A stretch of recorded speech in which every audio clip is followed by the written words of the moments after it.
You know, before I get into the meat of this video, there's a few things that I need to say up front that will, of course, serve as the intro to this masterpiece. And of course, you have seen the title.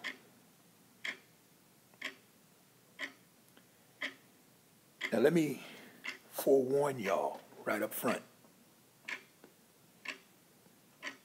This is going to be a tough video. It's going to be tough. I'm going to be as politically correct as I can here. But I know, based upon what I'm about to tell y'all, y'all not going to like.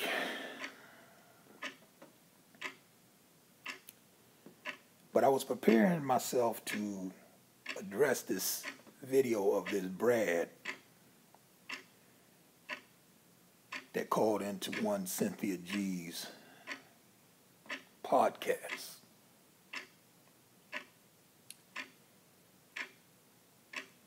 And then something came down the pipe that forced me to put all of that on the back burner. I'm going to deal with that in the whole.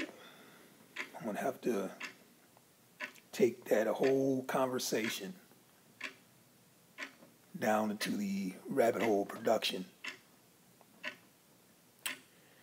and deal with how the sisters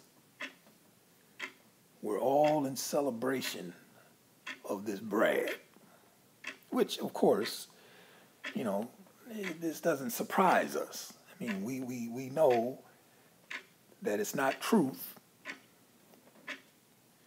until the white man says it. We know that once the white man says it, no matter what it is, according to the Negro female, is law and gospel, because after all, the white man is God. This don't shock me. I mean, what do you expect from a group of women who worship the ground that white men walk on? So if they worship the ground that white men walk upon, then it stands to reason that they will also worship whatever comes out that white man's mouth. So, I mean, we get this. We understand it. But I'm going to deal with that whole concept, and y'all can tell by my voice, I don't have my full voice. For some odd reason, this summer cold has got me and got my voice out of sorts. So I'm not going to labor long in this video because of the fact that I really don't have my voice because I'm struggling with one of these summer colds. But that comes as no surprise to us. We got that. So if you want the rabbit hole production of me dealing with that entire conversation and the black female's response to Brad, you know what it is, second nature like breathing, send me an email, I'll get you the link.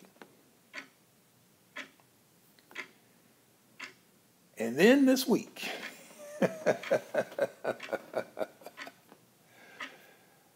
oh boy, you know,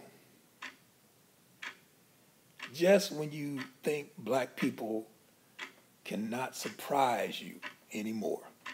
I mean, I've reached the point with y'all that nothing y'all do, nothing y'all say shocks me. I come to expect the worst. I have a very low bar of expectation for y'all. Therefore, when y'all don't meet that very low bar of expectation, I'm not disappointed because I don't expect much out of y'all in the first place. But something happened that really made me sit back and think to myself, you know, man, I've been saying for years that this black race is done. A lot of people don't like to hear me say it. A lot of people get offended when I say it. They want to try to fuss and give me examples that would prove the contrary. But no, I am a firm believer that it's over. We, as a race, we're not coming out of this. We're not going to pull ourselves out of this ditch. It's not going to happen. And something y'all did this week solidified my philosophy or my hypothesis, if you will, on the doomed nature of the black race. When you Negroes went out and y'all created a 700-pound bronze statue of George Floyd, not just one statue, multiple statues. Multiple statues of George Floyd were created that coincided with y'all's Juneteenth celebration. And as I sat back and looked at this, I thought to myself, you know,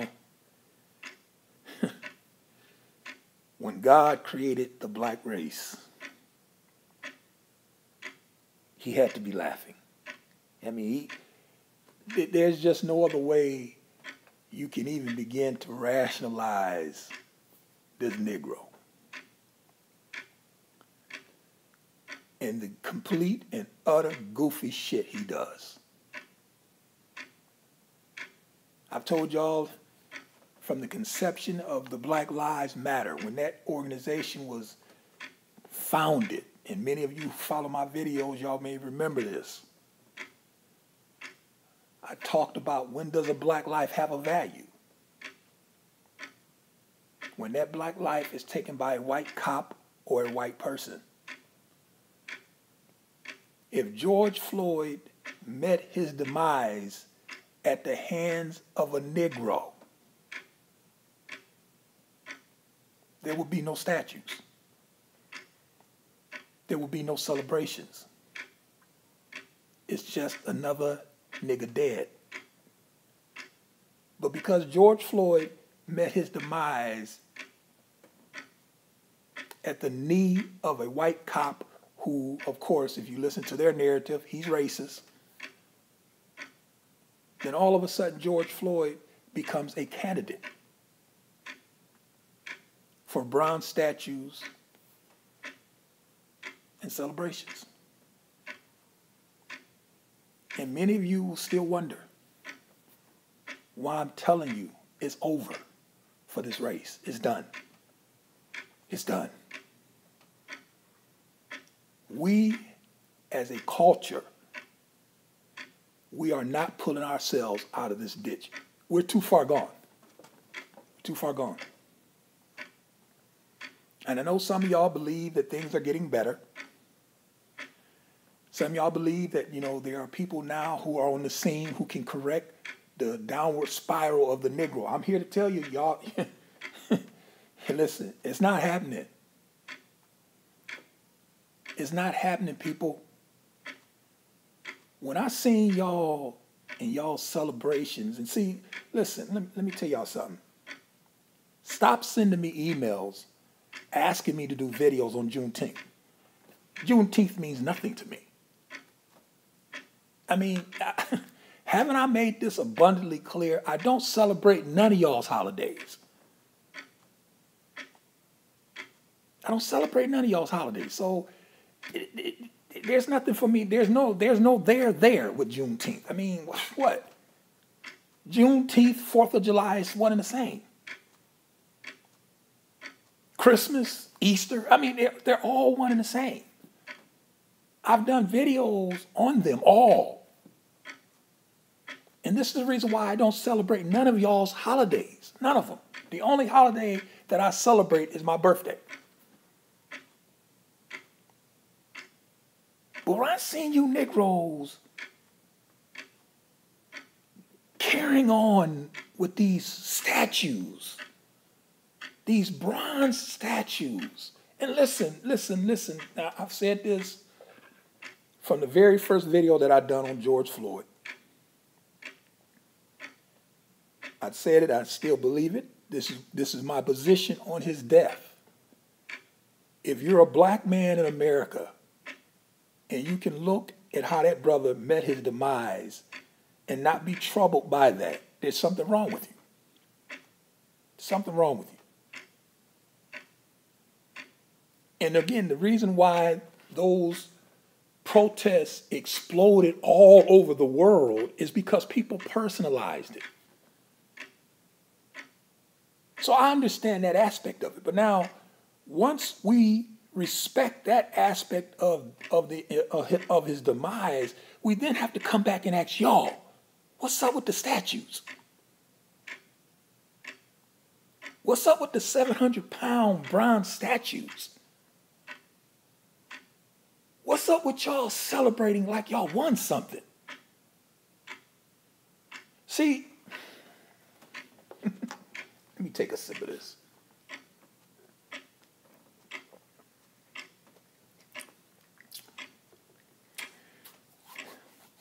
Fighting this hoarse voice, but I'm going to get through it. Actually, that sounds better than I took a sip of that. Let me take another sip of that.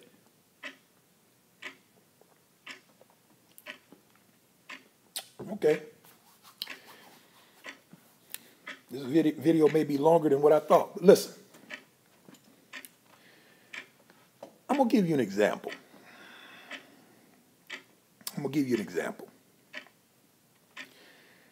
Of the demise of the Negro.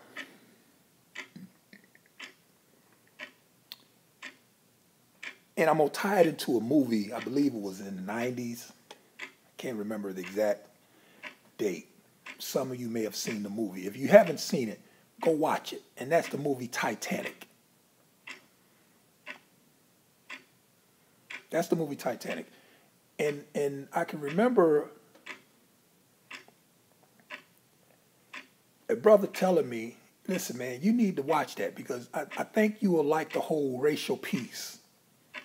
And when they're on the ship and how the lower classes were treated, you know, and the whole dynamic. So, you know, I looked at it and I don't care too much about the love story. They can have that. But as far as the racial component, yeah, I liked it. So I like the movie Titanic. And I'm going to give you this example using that movie. If you haven't seen it, check it out. But I'm going to explain it to you as briefly as I can. We all know the story of the Titanic, hits the iceberg, sinks, boom. But now, remember now, they were saying this ship cannot sink. The guy who created or built the Titanic, he built it, and it was a marvel that this ship is unsinkable. This boat is unsinkable. So in the movie, he's giving them a tour of the boat, of the ship. And then he tells them, because this is an unsinkable boat, the life preservers, there's not enough life preservers for the number of people that we have on this boat. But don't worry, you wouldn't have to worry about that because, again, they were of the mindset that nothing can sink this ship. Nothing can sink this boat. It's unsinkable. Fast forward to when they actually hit the iceberg. Water is coming into the boat. So they go back to the creator of the Titanic and they ask him again. And at this point, he's accepted the fact, listen, it's not a matter of if, it's a matter of when. This boat, this ship is sinking. It's going to sink. And so they looked to him and they asked him, well, what do we do? And his response was, well, remember what I told y'all about the lifeboats not being enough for all the people that's here? Get your ass to one of those lifeboats. Get your ass to that life preserver. So they started putting people in the lifeboats based upon class. And then they went with women and children. What am I saying? The black race is the Titanic. It's been hit an iceberg years ago. Years ago. And it has been sinking ever since. So the message to black people, no matter who they are, be they black men, black women, get your ass to one of those lifeboats. Because there's not enough lifeboats to save everybody. Some of y'all ain't going to make it. Some of y'all just ain't going to make it. That's just the reality of it. So when you hear the Cynthia G's and the Nyla Says and the Black Woman Spheres and some of these other females who talk that black male conquered rhetoric, see, they are of the opinion that they are separate from black men and the demise of black men. So they think, well, black men are conquered, but that ain't had no effect on me. Oh, yes, it does, because we're connected. Not only are we connected, you're on this boat too, and it's sinking. Now, you can go to the back of the boat and say, look at those black men at the front of the boat. Yeah, look at them. But guess what? The entire ship is sinking. This is where we are as a race, y'all. I know y'all don't like it. I know y'all not going to accept it because y'all actually want to believe that things are getting better. No, they're not. They're not. They're not. And some of y'all actually believe, and when I hear it, I just chuckle to myself. Some of y'all actually believe it's Democrat and Republican. Y'all still on that. Y'all still on that. You still have Negroes who still believe that the problem with the Negro is the Democratic Party or the Republican Party. And I sit back and I laugh when I hear that stuff. Because at one point, a long time ago, I used to think that too. Don't think that anymore. See, because y'all, you black people, there is a political component to your problem. But your problem is not politics. There is an economic component to your problem. But your major problem is not economics. There is an educational component to your problem, but your problem is not educational. Everything has been tried to correct your situation. Everything. Everything has been done to try to correct your situation ever since they released y'all from slavery. But I like what W.E.B. Du Bois, in his classic work, Black Reconstruction, I often quoted in some of my videos what he said about black people after slavery. It's one of the hardest statements I have ever heard or read. When Du Bois said after slavery, the Afro-American Negro looked right, and then he looked left, and then he went right back to being a slave. That's what the Honorable Dr. E.B. Du Bois, W.E.B. Du Bois said about the plight of the Negro. He looked right after slavery, he looked left after slavery, and then he went right back to being a slave. See, your problem is not political. It has a political component. It's not economic, even though it has an economic component. It has an educational component. Your problem is genetic. And I'm not going to really go no further than that here. I'm going to say it, and I'm going to sit it on the shelf. Because everything else has been tried. The ship is sinking. Y'all are a sinking race. Now, I know people can say, well, society is sinking. Yes, it is. But I'm not talking about society. I'm talking about this Negro. This is the reason why when I hear, people who have a problem with critical race theory, And I sit back and I chuckle. I'm like, well, wait a minute. Particularly the black women who I see criticizing critical race theory, but didn't have a problem with affirmative blaction. You got your job and your position off of affirmative action, government set aside, or quotas. You didn't have a problem with it then. And all critical race theory is one of the residual effects from what? Affirmative action, government set aside, quotas. It's all one and the same. You are a professional victim. This is the doctrine of victimology that all of your civil rights and all of your leaders preach to y'all. But yet and still, with everything that they have preached to y'all, all that they have tried to do to help y'all, the ship is sinking. And y'all don't seem to understand this. Y'all don't get it.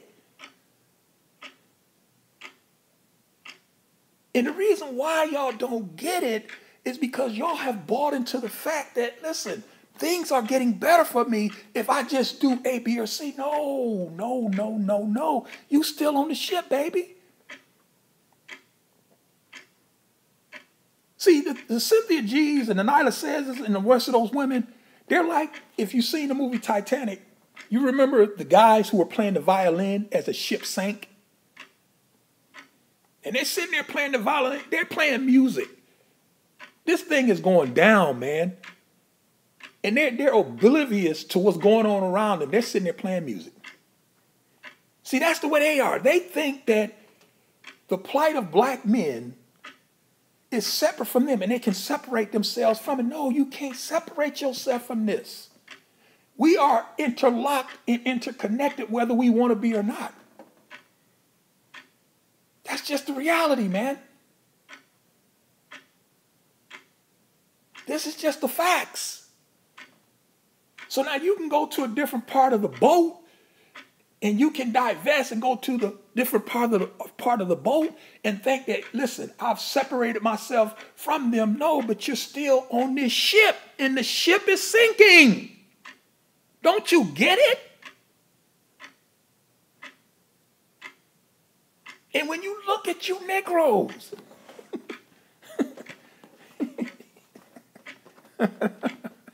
you Negroes, y'all go out and y'all attack monuments because y'all say the person was a racist or they, that we don't like what they did in history, so they shouldn't have a monument. So there was this big, y'all remember that whole push, everybody going after these monuments. And I was one who said, listen, leave them alone. They should be allowed to stand. Why? Because that's history. It's history. We can't go back. See, if y'all do that, y'all trying to do what black women do, and that's go back and erase the historical record. You can't erase the historical record. It is what it is. It's history. It may be painful, it may be dark, but it is what it is. It's history. I'm sure America would like to go back and erase slavery, but they can't. That's American history. You can't go back and revise. Now, if you get new information, yes, you can go back and update some things that we thought in the past when we come to find new information. You can do that, but you can't erase it. And that's what the Negroes want to do. They want to erase the historical record as if it never exists. And then they want to replace it with what?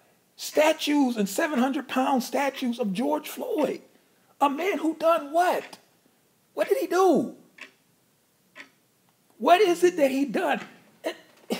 Y'all have created a statue for George Floyd. And that's the same as the statue y'all have for Martin Luther King.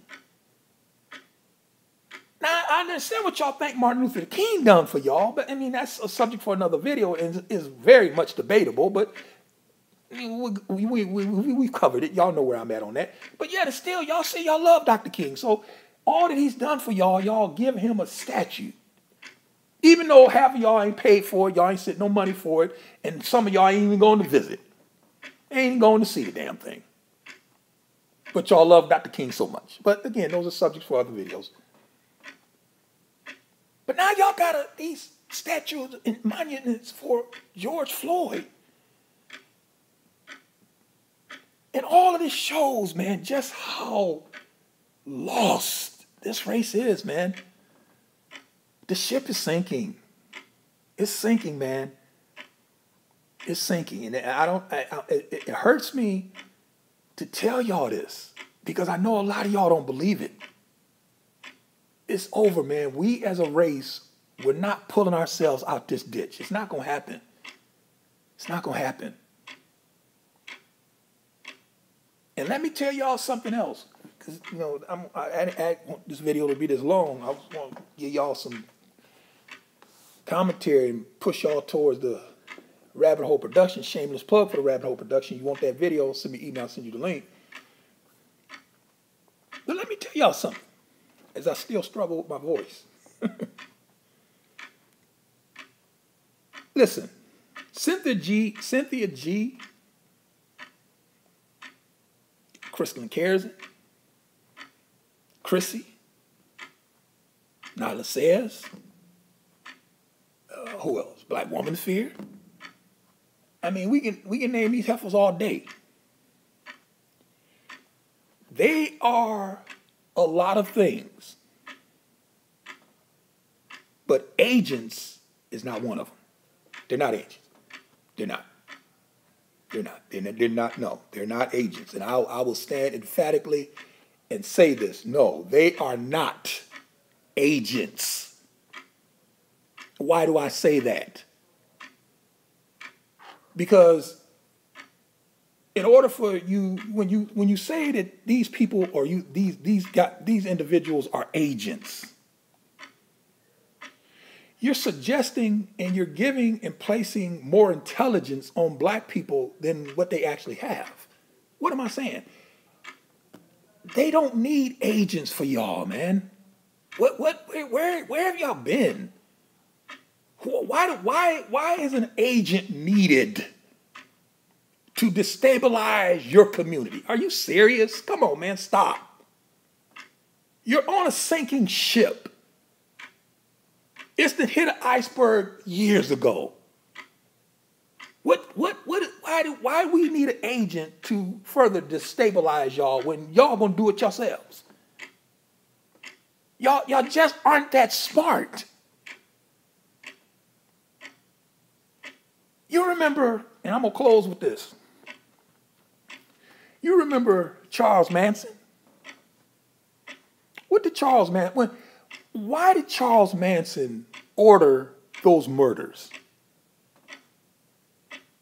And he was white when he said, I ain't killed nobody. He didn't do it himself. He ordered his people to do it. But why did he do that? Because Charles Manson wanted to start a race war. That's the whole concept behind Helter Skelter. And Charles Manson believed that because he wanted the Black Panthers to be blamed for those murders, and what he was hoping would happen is that a race war would break out, Helter Skelter. And Charles Manson said that the race war, black people would actually win. And since black people would actually win the race war, then they're in charge. And because they don't know how to run government, they don't have the intelligence to do this, then what are they going to do? According to Charles Manson, he said they're going to look to Whitey. They're going to ask the white man, come fix this for us. And then at that point, the white man will come in, clean everything up, and then everything will be back the way it was supposed to be. That's the whole concept of Helter Skelter. That was the whole concept of why Charles Manson ordered those murders. He wanted to start a race war because he knew that if y'all win, y'all not smart enough. Y'all just not. And he's not, he wasn't too far off. He's just not. I mean, that's just the reality. He's not too far off. in its assessment. Y'all not. Y'all not. And when I looked at you Negroes with this Juneteenth and creating of these statues for George Floyd, I thought to myself, man, this nigga, man, I'm telling you had better get yourself to one of those lifeboats, because a lot of y'all just ain't gonna make it. Y'all just ain't gonna make it, man. That's just where we're at. The ship is sinking. Now, let me wrap this video, because I didn't rambled on too long. Plus, I'm struggling with this voice. Listen, I'm gonna deal with that video with that Brad and Cynthia G. I'm gonna deal with it this weekend. Rabbit Hole Production. You know what it is. Second Nature Like Breathing. You want it? Send me an email. I'll send you a link. And I'm also gonna give you the unedited, unscripted version of the George Floyd statues. I'm gonna include that in there as well. Because at the end of the day.